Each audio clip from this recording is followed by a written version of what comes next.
गुरुर्ब्रह्मा गुरुर्विष्णु गुरुर्देवो महेश्वर गुरुर्साक्षात् परब्रह्म तस्मै श्रीगुरुवे नमः। त्वमेव माता च पिता त्वमेव बन्धुश्च सखा त्वमेव विद्या द्रविणं त्वमेव सर्वं मम देव। सर्वे भवन्तु सुखिनः सर्वे सन्तु निरामयाः सर्वे भद्राणि पश्यन्तु मा कश्चित् दुःखभाग् भवेत्।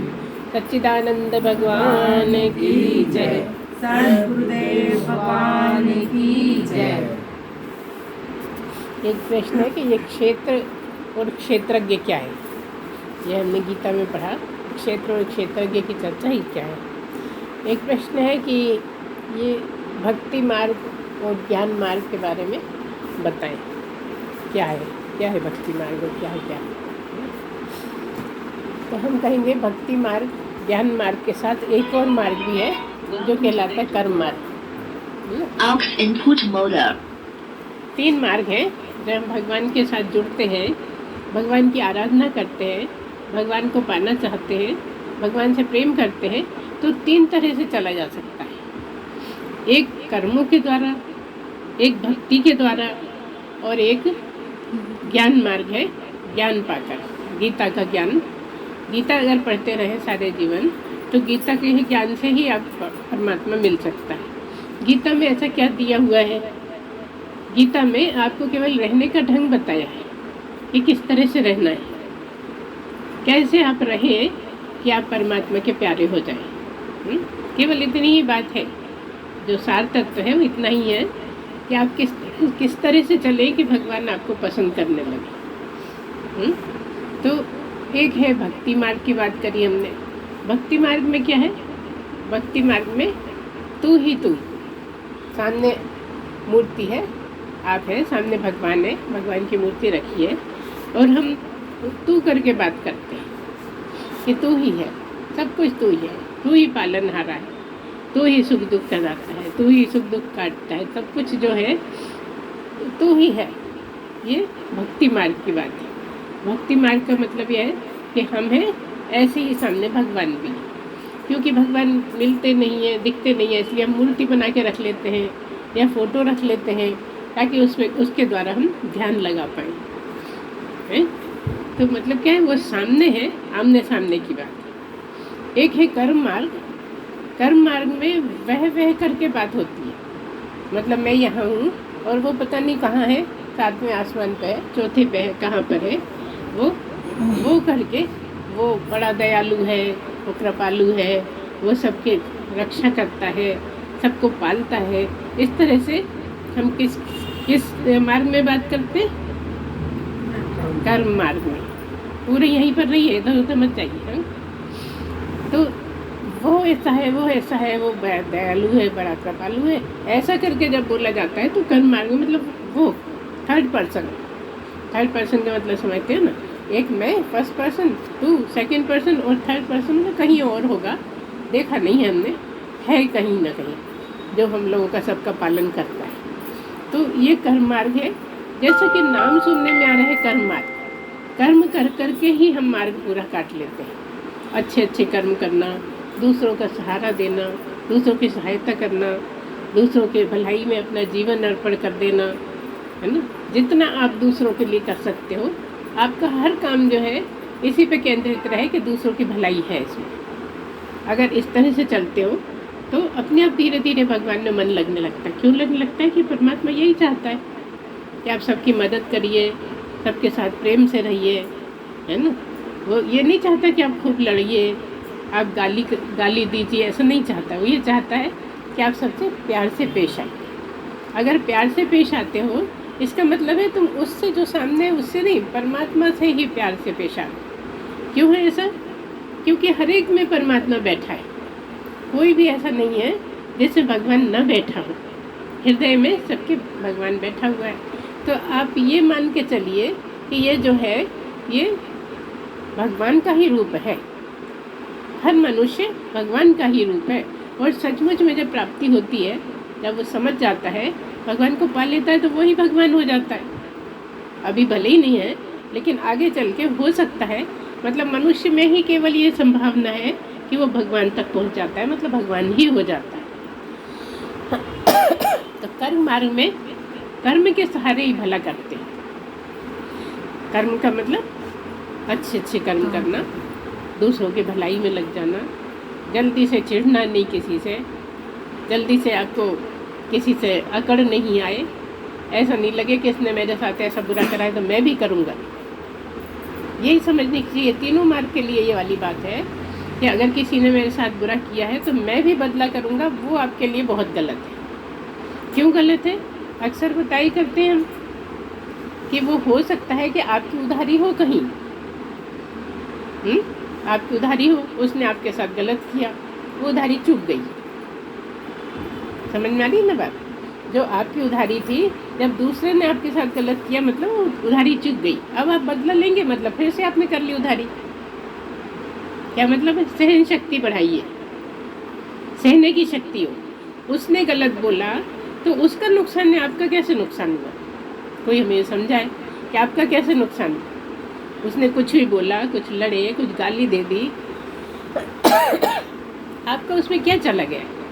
कुछ भी नहीं गया, बस मन में ही बुरा लग गया, दिमाग में ही गुस्सा आ गया।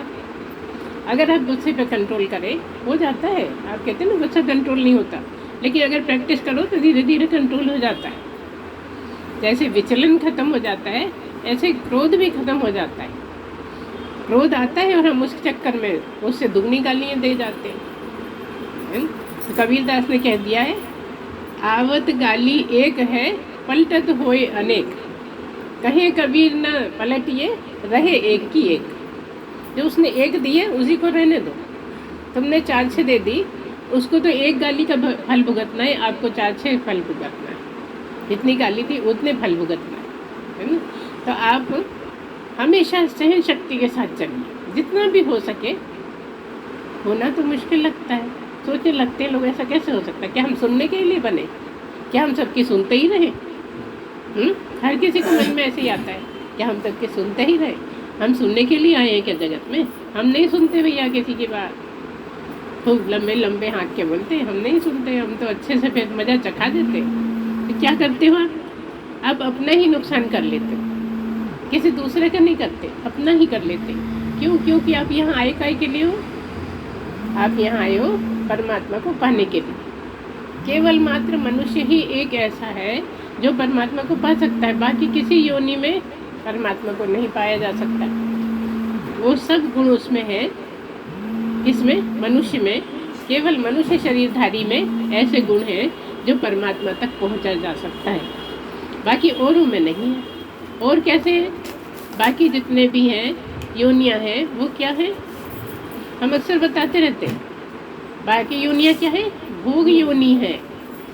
और यहाँ मनुष्य जन्म में योग योनि है। यहाँ पर योग करने के लिए आए हो। जितना ज़्यादा योग करोगे उतनी आपके अंदर की सफाई होती जाएगी, और जितना ज़्यादा भोग करोगे उतना ही आप गिरते जाओगे, नीचे जाते जाओगे। इसलिए भोगों से संन्यास लेना, भोगों से थोड़ा कम भोगना। मना नहीं है। देखो महात्मा लोग भी खाना खाते हैं। कौन सा महात्मा ऐसा जो खाना नहीं खाता? खाना खाते हैं मतलब भोग तो करते हैं ना, लेकिन जितनी ज़रूरत है उतना खाते हैं।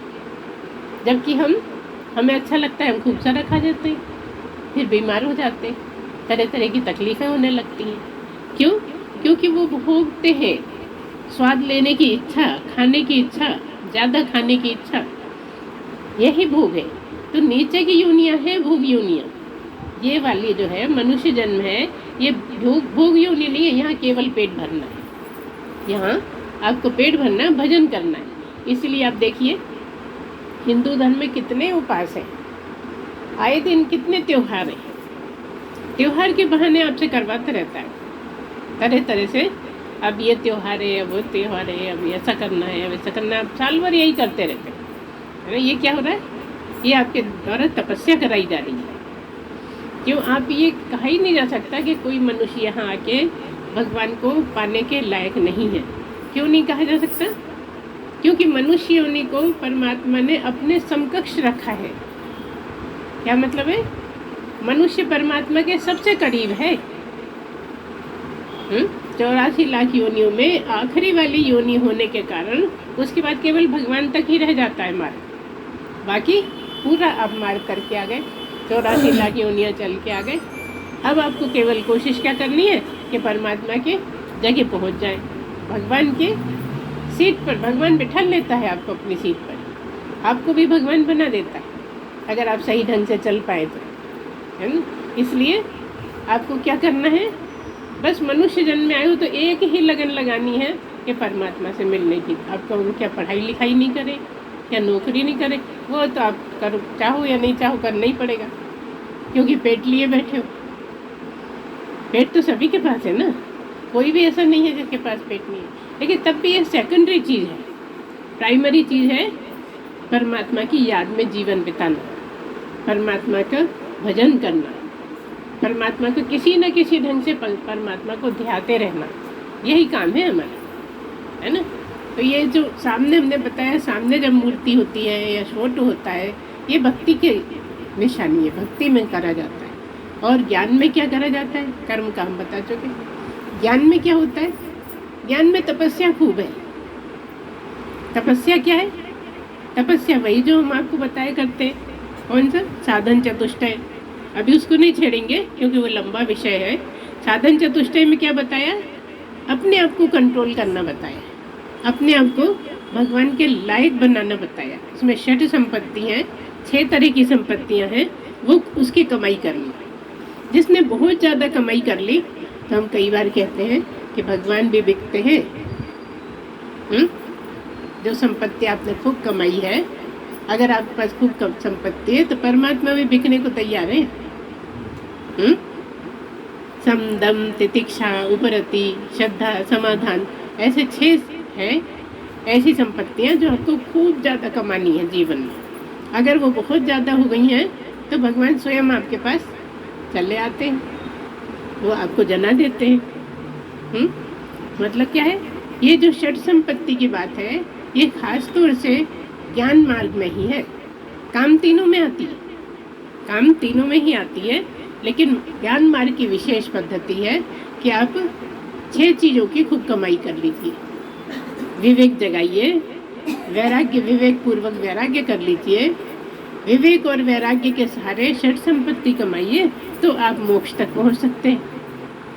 जब इतना कर लेते हैं तो मुमुक्षुत्व तो बहुत बढ़ जाता है। क्या मतलब है? मुमुक्षुत्व का मतलब क्या है? भगवान को पाने की तीव्र इच्छा, परमात्मा को पाने की, जानने की, समझने की तीव्र इच्छा हो जाती है। जब संपत्तियां खूब हो जाती हैं तब होती है, नहीं तो चल रहा है, सभी को इच्छा है, इच्छा तो साथ दे के ही भेजा है। मनुष्य को परमात्मा को पाने की इच्छा पैदा होने के साथ ही आई है। अब आप उसको मानते नहीं हो, ये बात अलग है कि नहीं हम ये पसंद नहीं है, हम तो ये नहीं करते हैं। लेकिन आप देखिए, हर आदमी कहीं ना कहीं परेशान होता है। कितने भी धन दौलत है, कितने भी कपड़े हैं, कितना भी पैसा है, हर चीज़ है, लेकिन कहीं ना कहीं बेचैनी है। ये बेचैनी क्या बताती है? कि बस एक ही कमी है कि परमात्मा को तू समझ ले, परमात्मा को जान ले। अगर तूने परमात्मा को जान लिया तो बेचैनी खत्म। जैसे अभी भी बोला कि परेशानी से बनी रहती है, उसमें कारण यही है। अब पाना तो है परमात्मा को, लेकिन क्या करते हैं हम? बहुत परेशानी है, कार खरीदते हैं। कार खरीद ली, 2-4 दिन तो खूब मज़ा आया, खूब तारीफ़ें करी, ऐसी है वैसी है, मज़ा आता है घूमने में, आपको भी घुमाते, और बाद में फिर परेशानी ज्यों की त्यों। मकान बनाएंगे, मकान बनाई, मकान बना लिया, फिर वही महीने 2 महीने खूब खुशी हुई, सबको दिखा रहे हैं बार बार, और बाद में फिर वही बेचैनी वैसी की वैसी बनी। तो ये समझना है कि बेचैनी किस चीज़ की है। ये बेचैनी है परमात्मा को पाने की। आप कितना भी कर लें, शादी कर लें, कार खरीद लें, मकान खरीद लें, जो बनता है सब कर लें, लेकिन वो बेचैनी परमानेंट रहेगी। क्यों रहेगी? क्योंकि वही तो आप नहीं समझ पा रहे कि वो केवल परमात्मा को पाने की तीव्र इच्छा है जो आप समझ नहीं पाते। और सबसे आखिरी नंबर में परमात्मा की बात रखते हो, भगवान की बात, पूजा पाठ जो भी करते हो, चाहे भक्ति मार्ग हो चाहे ज्ञान मार्ग हो, चाहे कर्म मार्ग हो, उसको आखिरी में ही रखते। टाइम मिलेगा तो कर देंगे, नहीं तो टाइम कहाँ मिल रहा है, हमें तो मरने की फुर्सत नहीं है। यही कहते मिलेंगे लोग आपको, अरे भगवान तो बाद में देख लेंगे, अभी हमें फुर्सत थोड़ी है। फिर कौन सी योनि में देखोगे, पूछो उनसे। बकरे की योनि में कि कुत्ते की योनि में, जहाँ आपका कोई बस ही नहीं चलेगा। अभी बस चल सकता है तो अभी बेकार की बातों में ज़्यादा लगे हुए, वो भी काम की है, बेकार नहीं है। क्योंकि शरीर ठीक रहेगा तभी तो आप कर पाओगे भगवान का भजन। शरीर ठीक नहीं है तो भजन कैसे कर पाओगे? टांग दुख रही है तो टांग पकड़े बैठे हो, सिर दुख रहा है तो बांध के बैठे हो, है ना। कमर दुख रही है तो आजकल पट्टा बांध लेते हैं। मतलब क्या, जो तकलीफ हो रही है उसी में मन लगाए, भगवान में नहीं लगता। क्यों दी है तकलीफ? ताकि मुझे याद कर। दुख में बस एक ही चीज का सहारा है, भगवान की याद। कितना भी दुख हो, भगवान की याद के बिना वो दुख सुख में नहीं बदलता। कितना भी दुख है, अगर परमात्मा को भजने लगो उसी टाइम भूल जाते हैं दुख को। करके नहीं देखते आप लोग, करके देखो तो एकदम स्पष्ट समझ में आता है। अभी ऐसा लगता है कि नहीं अभी तो बहुत दुख रहा है, हम कहाँ भगवान को याद करें, बाद में देखेंगे। लेकिन एक वही सहारा है। उमा कहूँ मैं अनुभव अपना, सत हरि भजन जगत सब सपना, है ना। एक ही चीज है काम की यहाँ पे, क्या है?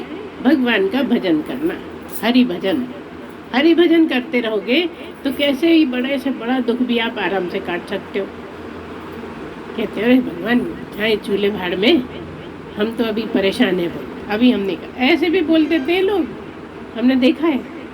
अगर उनसे कहो कि भाई मनुष्य जन्म बड़ा दुर्लभ है, थोड़ा भगवान की याद करो, भगवान का भजन करा करो, लेकिन नहीं मानते, चिढ़ के कुछ भी बोल देते हैं।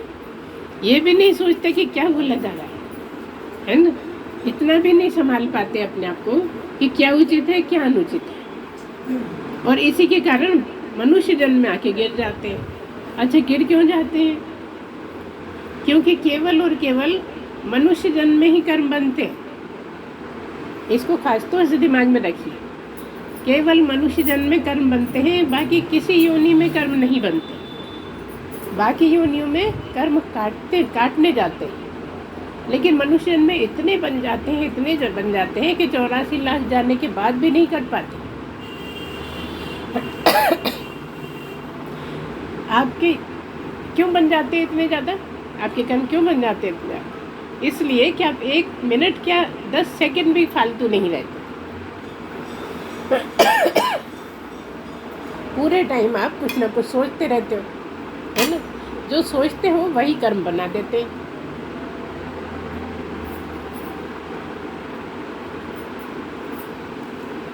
आप कहें कि हम नहीं सोचेंगे, उस पर आपका जोर ही नहीं है। आप कितना भी सोच लो कि अब हम सोचेंगे ही नहीं। करके देखना, ऐसे ही नहीं करके देखोगे लेकिन सफल नहीं होगे। पूरे टाइम आपको कुछ ना कुछ दिमाग में चलता रहेगा। एक बात ध्यान में आई, आपने छोड़ दी, जैसे तैसे छोड़ दी, अरे क्या सोचने लगे हम तो, लेकिन कुछ और आने लगा। लगातार काम कर रहे हैं तो भी दिमाग चल रहा है। या तो काम में दिमाग लगाओ या पढ़ाई में दिमाग लगाओ। तब पढ़ाई में भी लगाते हैं तो भी फटाक से चला जाता है कहीं और। जो हमारे जीवन में घटनाएं हो रही हैं वही होने लगता है। क्या होने लगता है? दिमाग में होने लगता है, वही घूमने लगती हैं जो हो चुकी हैं बात। वो रील चलती रहती है लगातार, और वो रील चलते चलते आपके बहुत से कर्म बन जाते हैं। क्योंकि किसी ने आपके साथ थोड़ा सा गलत किया है तो आपको वहाँ हो चुका है, गुस्से वाली बात पहले हो चुकी, लेकिन फिर से गुस्सा हो जाता है, फिर से गुस्सा आ जाता है। आटा मल रहे हैं, स्कूटर चला रहे हैं, ऑफिस में बैठे हैं, घर में कुछ काम कर रहे हैं, लेकिन जैसे ही याद आई कोई गलत बात, अरे मुझे सूझा नहीं तो मैं 2 थप्पड़ लगा देता। लगता है ना सब चूक गए हम तो, जबकि अच्छा रहा चूक गए तो। सोच के देखिए आप गहराई से, चूक गए तो बड़ा अच्छा रहा कि भगवान ने आपका साथ दे दिया और चूकने का मौका दे दिया। नहीं तो आप फिर से कर लेते, फिर से बढ़ाते जाते। आपने 2 दी, उसने 4 दे दी, फिर आपने 8 दे दी, फिर घमासान होने लगा, फिर थप्पड़बाजी होने लगी, घूसेबाजी होने लगी। ऐसी तो लड़ाइयाँ होती है ना। अच्छी खासे हंसते खेलते लड़ाई शुरू हो जाती, क्योंकि क्या पता कब कौन सी बात चिढ़ लग गई। चिढ़ लगे, अच्छी बात तो ठीक है, मज़ा आ रहा है, लेकिन जरा सी बुरी बोल दी वो बहुत ज़्यादा चुभ जाती। ऐसा क्यों होता है? 10 अच्छी सुन रहे, एक आध कड़वी भी सुन लो। कड़वी नहीं सुन सकते, है ना? सही सबके साथ ऐसे ही है। कड़वी, थोड़ी सी भी कड़वी उसमें बू आ रही है तो आप आग बबूला हो जाते हैं। बस यही कारण है कि आपका जन्म सफल नहीं हो पाता। मनुष्य जन्म लेकर भी आप विचलित रहते हो। अगर आपका अच्छे से मन लग रहा है तो हम ये अक्सर बताया करते हैं कि पढ़ाई में भी अगर एकाग्र हो तो उसको भगवान की पूजा ही समझो। इस बात का क्या मतलब है? भगवान में ठहरना मतलब एकाग्रता। अगर तुम एकाग्रता कर पा रहे हो मतलब भगवान के लायक हो। एकाग्रता होती नहीं है ना? तो उसका क्या तरीका है? जब आप पढ़ने बैठो तो खूब गहरी गहरी सांसें ले लो थोड़ी देर। कई बार जब ऑक्सीजन की कमी हो जाती है ना तो भी मन भागता है। पढ़ने से पहले गहरी गहरी सांसें ले लो। कोई भजन करने वाले हो, गहरी सांसें ले लो। पूजा के बाद ध्यान करने वाले हो, गहरी गहरी सांस ले लो। इसलिए कभी भी ध्यान बिना सांसों के नहीं होता। पहले आपको कुछ ना कुछ प्राणायाम करना पड़ेगा, किसी भी तरह का ले लो। पहले गहरी गहरी सांस लो, मतलब अंदर खूब नस नस में ऑक्सीजन आ जाए, तब आपकी एकाग्रता बनेगी, है ना? इसलिए कई बार बच्चों से कहा करते 5 बार ओम भूर्भाषा बोलो फिर पढ़ाई शुरू करो। क्या मतलब ओम भूर्भाषा बोलने कि भगवान ही आपकी सहायता करेगा मन लगाने में। आप तो प्रयत्न कर रहे हो लेकिन अकेले आपसे नहीं बनता। हर काम में अगर भगवान को साथ रखो तो हो जाता है, और आप अपने आप को तीरंदाज समझते हो तो कुछ नहीं हो पाता और परेशान होते रहते हैं कि हो ही नहीं रहा, हो ही नहीं रहा, क्यों नहीं हो रहा। कारण इतना ही कि आप भगवान को भूले रहते हो, पूरे समय भूले रहते हो। अगर हर काम में हर समय आप भगवान की याद आने लगे आपको तो आप पक्का जानो हर काम सफल होएगा आपका। कोई भी काम ऐसा नहीं है कि सफल नहीं होता। क्यों? क्योंकि जितनी देर भगवान की याद में रहते हो तो आप नहीं करते, भगवान ही करता है। अब जो काम भगवान करता है वो गलत कैसे हो सकता है? गलत तो हमसे होता है, उससे थोड़ी होता है ना? हम कहते हैं कि अरे बड़ा बुरा हुआ, भगवान ने बहुत गलत कर दिया उसके साथ, देखो कहते हैं ना, इतनी जल्दी मर गया, छोटे छोटे बच्चे कहते हैं ना ऐसा। लेकिन असलियत क्या है? अगर आप भगवान के में रहने लगो तो बड़े से बड़ा दुख भी सहा जा सकता है। आप भगवान को गाली देते रहते हो इसलिए मन नहीं लगता। मन नहीं लगता तो और मन उचाट खाता है और गलत गलत ख्याल आते हैं। भगवान के स्मरण में रहने से गलत ख्याल भी नहीं आते। ये सब कर करके देखने, प्रैक्टिकल करना पड़ता है, तब समझ में आता है। ऐसे विश्वास नहीं होता। कहेंगे पढ़ाई में तो मन लग नहीं रहा है, भगवान में कहाँ से लग जाएगा?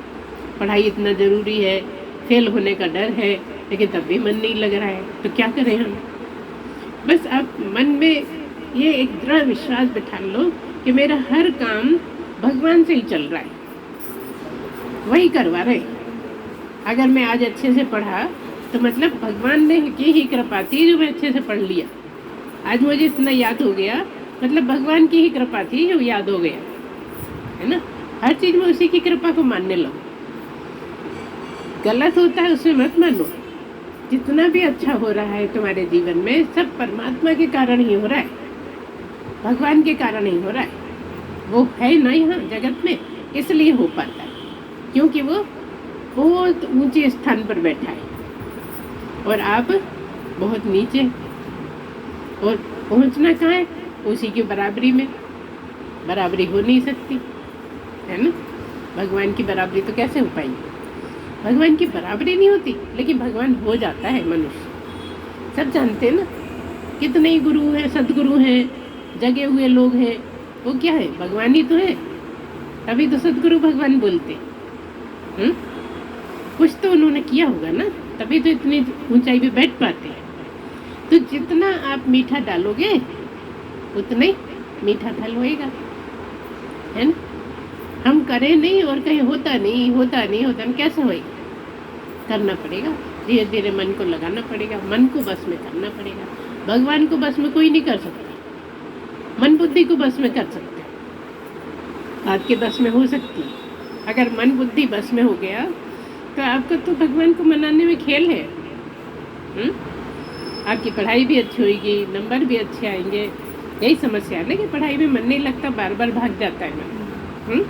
तो भगवान का नाम लोग उसमें ही भागी जाएगा। अभी वो एक जगह ठहरने की आदत नहीं है उसको। तो थोड़ी देर बैठकर भगवान का नाम लो, गहरी गहरी सांसें लो, तब वो थोड़ा स्थिर हो पाएगा। करके देखोगे तो समझ में आएगा। बिना प्राणायाम के कुछ नहीं होता। भगवान की याद में टिक भी नहीं सकते। कोई सा भी करिए आप, अनुलोम विलोम करिए, भस्त्री करिए, है ना, गहरी सांसें लीजिए या कपाल भाती करिए, कुछ भी करिए जो आपको ठीक लगता है आपके स्वास्थ्य के अनुसार, और आप देखेंगे कि आप में बहुत अंतर आने लगे। इसलिए हर भगवान की इच्छा वाला, जिसको भगवान को पाने की इच्छा होती है, वो जरूर से ध्यान और प्राणायाम करता है ना। अब वो चाहे ओपनली करे या छुपे चोरी करे, लेकिन इसके बिना काम नहीं चलता है। अगर ध्यान नहीं लगाए तो भगवान में टिका ही नहीं, और टिका नहीं तो फिर पाएगा कैसे? क्योंकि केवल इस शरीर के साथ ही संभव है, और कोई शरीर नहीं कर सकता ये तपस्या, है ना। बहुत सी चीज़ें नहीं कर सकते। क्यों नहीं कर सकता? क्योंकि जितने भी जानवर हैं, अभी हमने बोला कि भोग योनियाँ हैं, और भोग योनियाँ हैं तो उसको भगवान ही चलाता है, वो स्वयं अपनी मर्जी से नहीं चलता।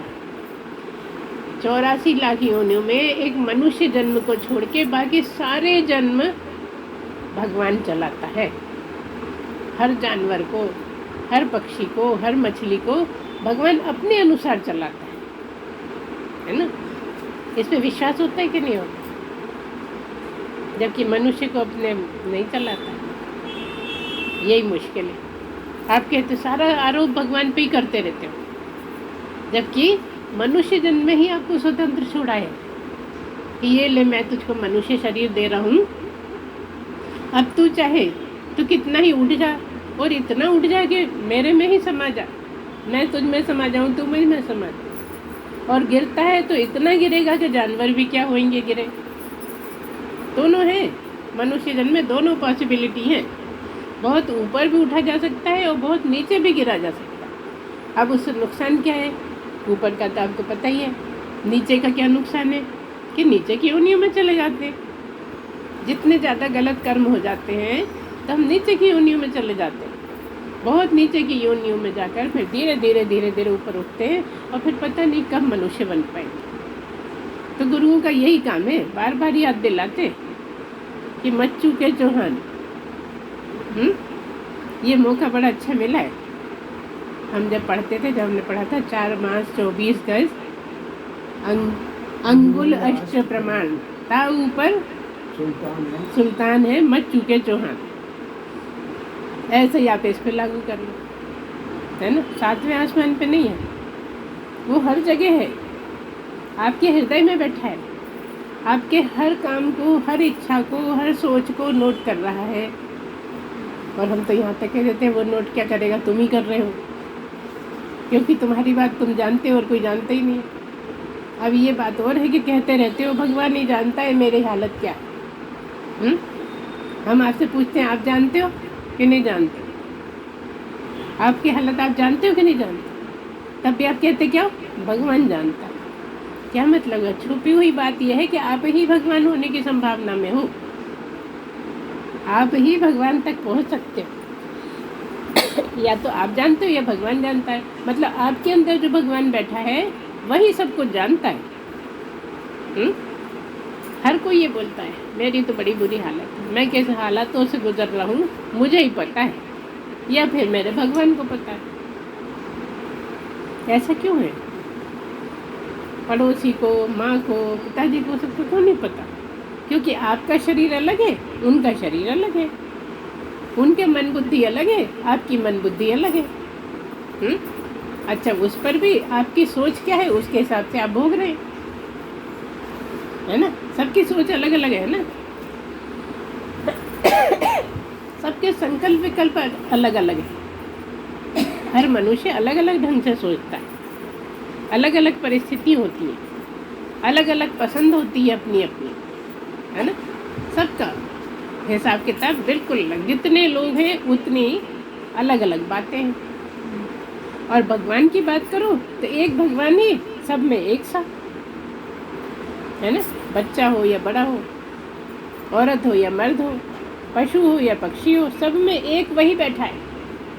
मिट्टी पत्थर में भी वही बैठा है, कोई चीज़ उससे अलग नहीं है। अच्छा क्यों नहीं है अलग, कैसे बैठा हो सकता है वाला? क्योंकि सब कुछ बना ही उसी से है, सब कुछ उसी से बनता है और उसी में समा जाता है। जब प्रलय होती है तो जैसे दुनिया बनी थी वैसे ही सारी बिगड़ के भगवान में ही समा जाती है। वो दिखता नहीं है, इतना संसार सब दिखने लगा और ये कहाँ चला जाता है कि कोई दिखता नहीं है। कोई देखने ही वाला नहीं हो तो देखेगा कौन? एक परमात्मा ही होता है जो सदा रहता है, पहले भी था, आज भी है, आगे भी रहेगा। वो कौन है? वो बस एक ही है जो सदा रहेगा। वो कौन है? बस परमात्मा ही है। बाकी सब आते जाते रहते। हर चीज़ जो भी बनी है वो बिगड़ती बिगड़ती, और जो भी आया है वो जाता ही जाता है। लेकिन एक ही है, अगर समझो तो आप ही हो जो नहीं जाते और आप ही हो जो चले जाते हो। क्यों? ये जरा गहरी बात है। आप ही भगवान के रूप में हो और आप ही शरीर के रूप में हो। वो जो भगवान वाली मैं होती है ना, वो सब जानती है। आपकी दो मैं है, एक भगवान वाली मैं है और एक शरीर वाली मैं है। सबका अलग अलग स्थिति रहती है, तीन तरह के भाव रहते हैं। एक देह भाव रहता है कि मैं देह हूँ, ये शरीर ही मैं हूँ, शरीर को ही मैं मान के पूरा जीवन व्यतीत कर देते हैं। दूसरा भाव होता है जीव भाव, जीव भाव है। और तीसरा होता है ब्रह्म भाव। ब्रह्म भाव में पहुंचने के बाद पूर्णता हो जाती है। जीव भाव में और देह भाव में बहुत अंतर है। क्या अंतर है? एक कहता है कि मैं शरीर हूँ, देह भाव जो है, देह मतलब शरीर, मैं शरीर ही हूँ। शरीर को ही लेके सारी बातचीत करता है, सारा क्रियाकलाप उसकी शरीर को लेके ही चलती है। और एक जीव भाव है, क्या मतलब है कि वो शरीर रहते हुए ये जानता है कि मैं ब्रह्म हूँ। जब शुरू में हम लोग आए इधर यहाँ इस लाइन में, तो हमसे कहा गया कि ब्रह्म हो ब्रह्म हो, तो विश्वास ही नहीं होता था। कभी कभी तो लड़ जाते थे शर्मा जी, क्या रे अभी कैसे हैं ब्रह्म हम, अभी तो हम ब्रह्म हो ही नहीं सकते। क्योंकि अंदर जो दो बैठे हैं ना, एक शरीर है और एक परमात्मा बैठा है, तो वह तो सदा ही बैठा है ना। कुछ भी हो, जैसे ही आप यहाँ आए तो भी बैठा है। और हम तो यहाँ तक कहते हैं कुर्सी में, टेबल में, मिट्टी में, सब में बैठा है। वृंदावन में रज की बात करते हैं ना, रज को किस तरह से पूछते हैं जैसे परमात्मा ही। खूब लोट लगाते हैं, खूब एक दूसरे पर फेंकते हैं, है ना। तो ऐसा थोड़ी कि वही परमात्मा, सब कुछ है परमात्मा। हर चीज़ बस देखने की दृष्टि बन जाए, समझो मिल गया। दृष्टि नहीं बन पाती, हर चीज़ में उसको देख पाए, बस यही तपस्या है। अगर हमें दिखने लगे कि हर चीज़ में वही है तो भगवान ही हो गए फिर तो। अभी नहीं आता, अभी लगता है ये दोस्त है, ये दुश्मन है ना। और ये सब ज़रूरी है, एक तरह से ये भी सब ज़रूरी है।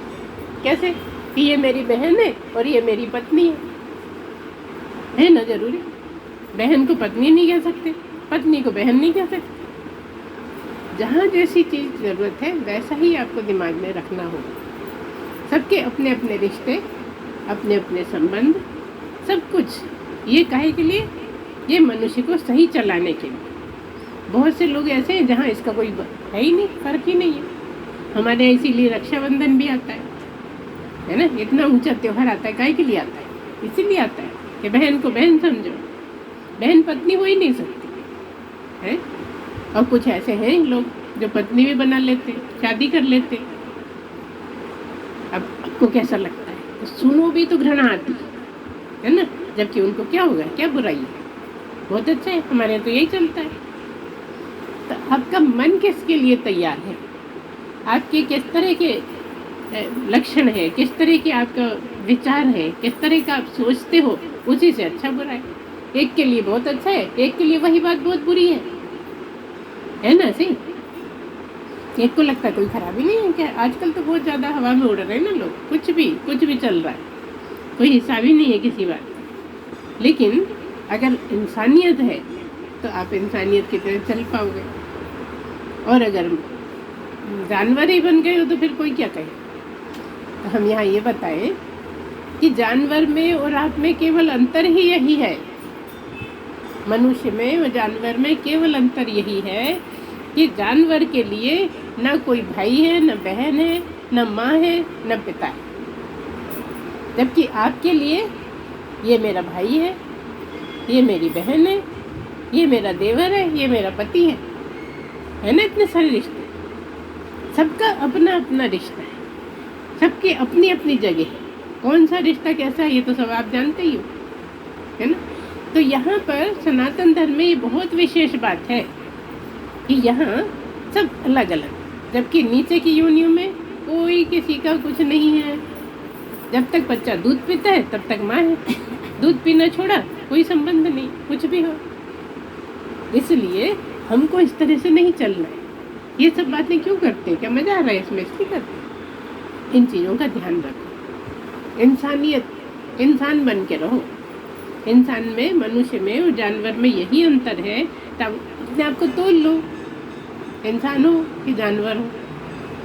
खाली दो टांगों से चलने लगे इससे मनुष्य नहीं बनते। और हम ये भी अक्सर कहा करते हैं कि केवल मनुष्य बन जाना ही भगवान बन जाना होता है। पैदा सब हुए मनुष्य का जन्म लेकर, मनुष्य का शरीर लेकर पैदा सब हुए, लेकिन मनुष्य कोई मिलता ही नहीं है।